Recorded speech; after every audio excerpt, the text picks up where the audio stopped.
I read that you started one of the first Aboriginal diabetic clinics. Oh, oh yes. I worked when I left home care in Antigonish.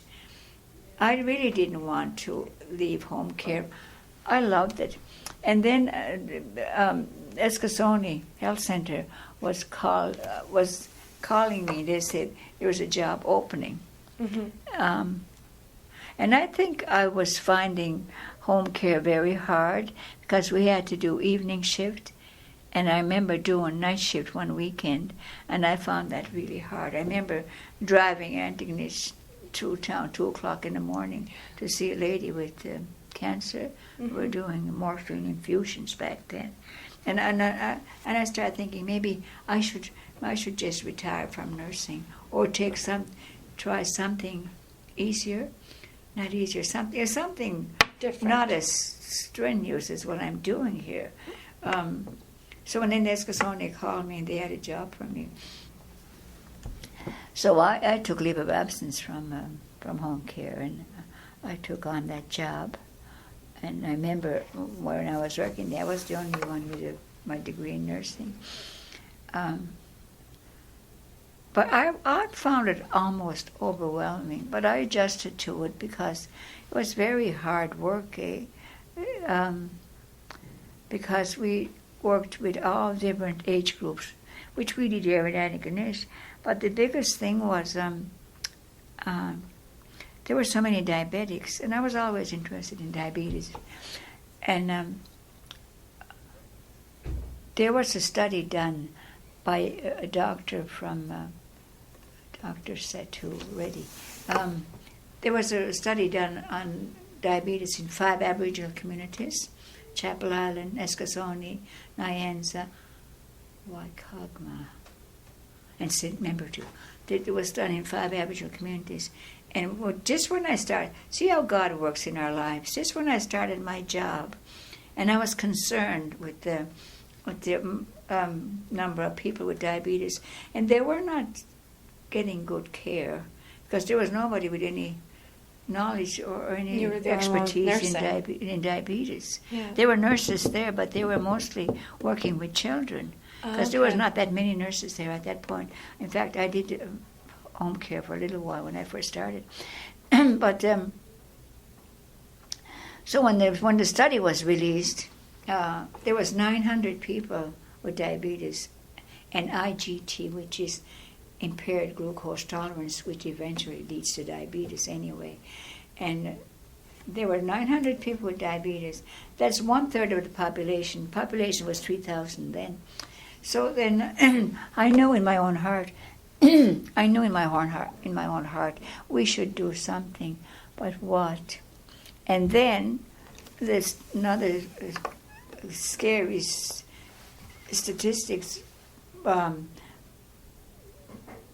The hospital told us we had 18 amputations. Was it 18? A lot of amputations from diabetes.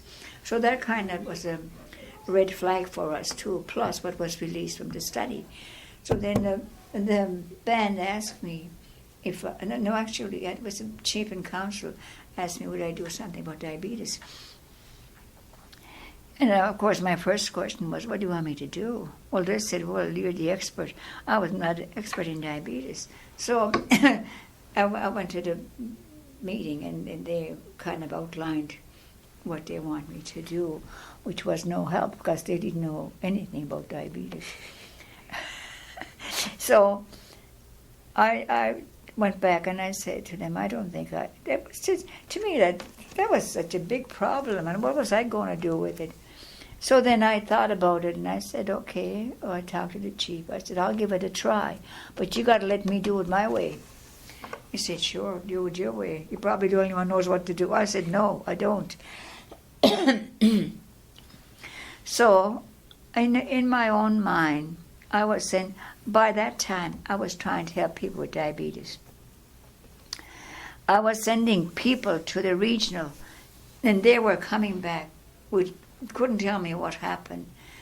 I would send somebody for blood work, they wouldn't go for blood work. I would send somebody for a diabetic clinic in Sydney, they didn't go, or they go and wouldn't come back. They wouldn't be able to tell me what happened. So I decided there is something wrong here. Why don't they want to go there? Why aren't they getting any help? What is the problem? So I said then I decided I would start a committee. I'll be the chair, and I'll get one of the counselors was the liaison between health and council, and myself and a counselor, and 3 women who were called them community health workers, but they just have a crash course in health. But 3, they were working with me, and I said I will get one person from the community, preferably an elder, because they have influence to the community, and a leader, an elder with diabetes, so she'd be able to tell where is she having problems, how is she doing with her own diabetes, and they'd listen to it. People who listen to our elders. Mm-hmm. So I got that committee formed, and then they just left me to my own defenses. So I said to the committee, we're having problems with people going to regional to diabetic clinic. We're going to have to find out why. So I'm familiar with doing needs assessment. So I did needs. I said I told the committee we're going to have to do a needs assessment. Of course, they all looked at me. Needs assessment. Nobody heard of it before. I hardly knew anything about it myself. But I said we'll get a set of questions. We'll get a set of questions, and we'll ask people diabetics as they come into the clinic. We'll ask them. Oh, they asked, well, do you go to regional? Sometimes. If you're not going there, why not? What do you learn when you go there? And all these simple questions. So from that assessment, I was able to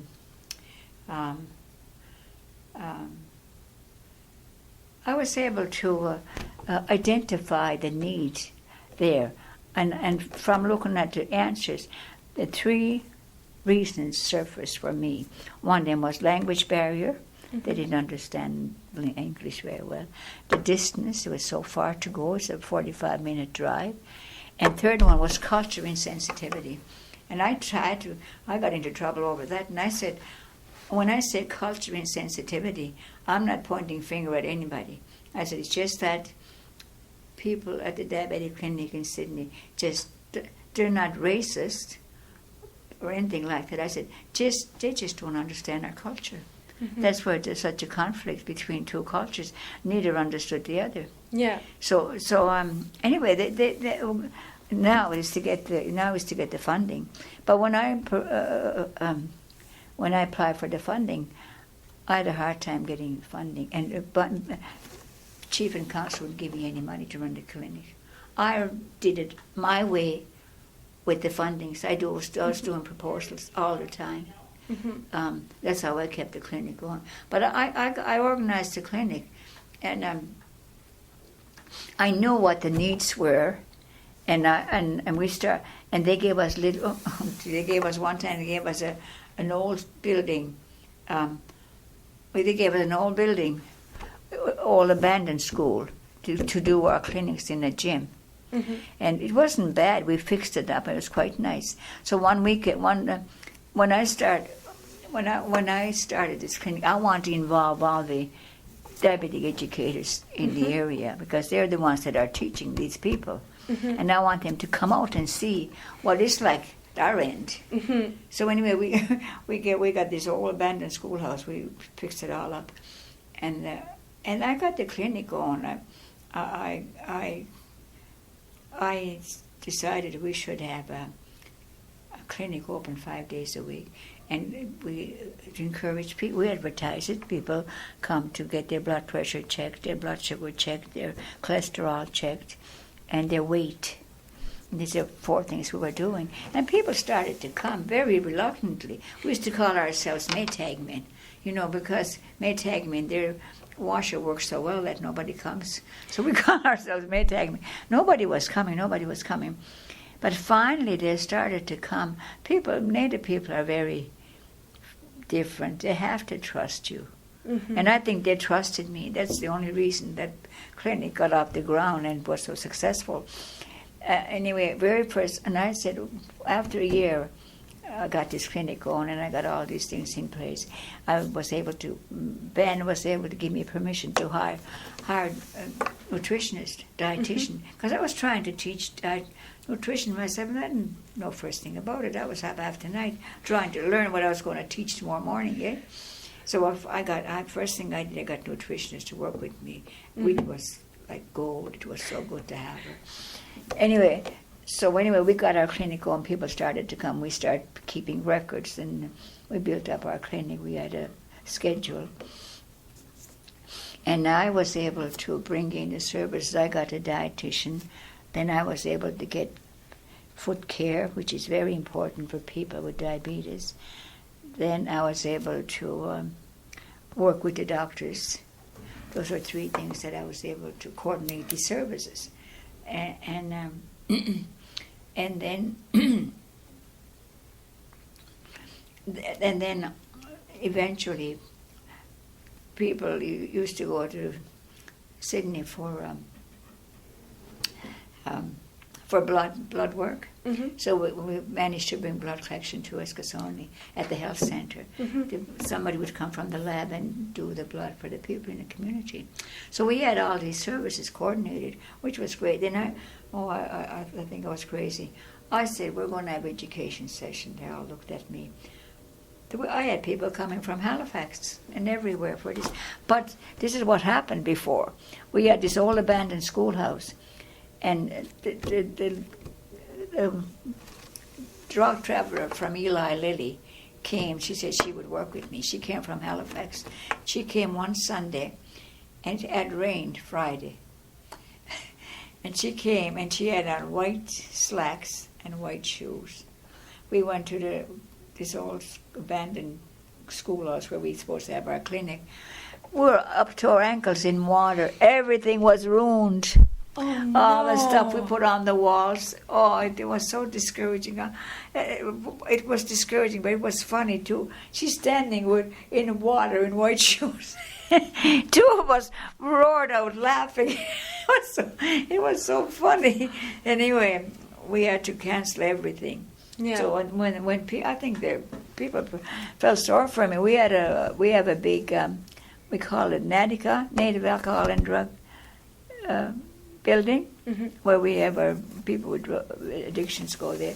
And they offered me their boardroom, lovely boardroom. They said, use it, won't charge you. So that's where we had our first education session. I never slept at all night before. I was so worried. And then the guy, see, God works in your life if you allow him. I was sitting there one day at the desk, and I said, who am I going to get for a guest speaker? The phone rang, and it was this doctor who did the study. He was in Connecticut by this time. And this is how, honest to God, I didn't do a thing. He said, oh, sister, he said, I always was in touch with him before about the study. And he said, oh, sister, he said, I heard you're having an education session. I said, yes. I said, did you get a guest speaker? I said, no. He said, well, I'll be your guest speaker. I want to release the preliminary results of the study. And I never even, and when I told the director, I couldn't believe it. He said, I can't believe it. Wasn't I lucky? Yeah. He came, and I didn't have to pay his way. He flew in the night before, did his thing in the morning, and flew back in the afternoon.